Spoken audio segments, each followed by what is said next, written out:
There's no happiness on the people's faces. There's no smiles on the people's faces. A group of men have gathered in the front room of a house in Leeds. It may be thousands of miles from the scenes they're watching in Afghanistan, but distance has done little to ease the sense of horror and disbelief. And we had a very strong army in Afghanistan. I don't understand how come in a 24 hours the capital of Afghanistan is collapsed. All of these men worked as interpreters for the British Army in Afghanistan. One arrived in the UK just 2 weeks ago. The future of Afghanistan looks dark, unfortunately. Worried about repercussions for families still in Afghanistan, only one man was willing to show his face. And this is why. His father is still trapped in Afghanistan. Gunfire from Taliban fighters can be heard close by in this video. We've hidden his identity to protect him.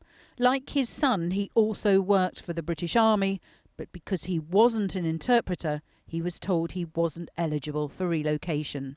Why are you prepared to take a risk now and speak out about your father's position and possibly put him more at risk? I will lose my father if I don't raise my voice, and if we get anything positive, that could be a 50% possibility to evacuate him. I will speak to my father to leave the house and take this huge risk, come to Kabul, and there's possibilities for relocation. Jamal's father worked for the British Army for 7 years. His son feels he's now been abandoned. And he had the same uniform. He put his life at risk, coming every single day to the main military base and support you. But today you draw down and you left him behind. I think this is unfair. You sound angry. There's no word to describe. But when you look at other countries, Canada just recently announced they are taking 20,000 former staff. That could be a cleaner, that could be interpreter, that could be a chef, that could be anyone. I mean this is called a human right. But when I look at this, I think no, the human rights is under the feet. Jamal worked alongside British soldiers during the training of local forces. He describes the end result as an amazing Afghan army. So he's struggling to understand how the Taliban has been able to take control so quickly.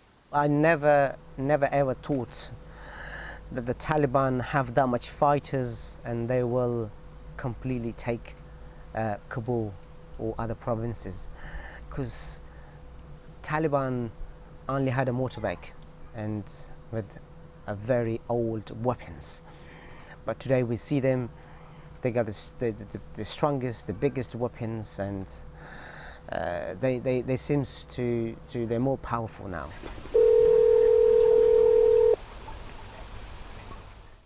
There was no answer from his father today. Jamal has contacted the government on numerous occasions.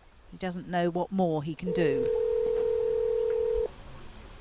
Do you ever expect to see your father in the UK? I think that will be the happiest day in my life if I see my father safe. Doesn't matter, you have to be here, other part of the world, anywhere.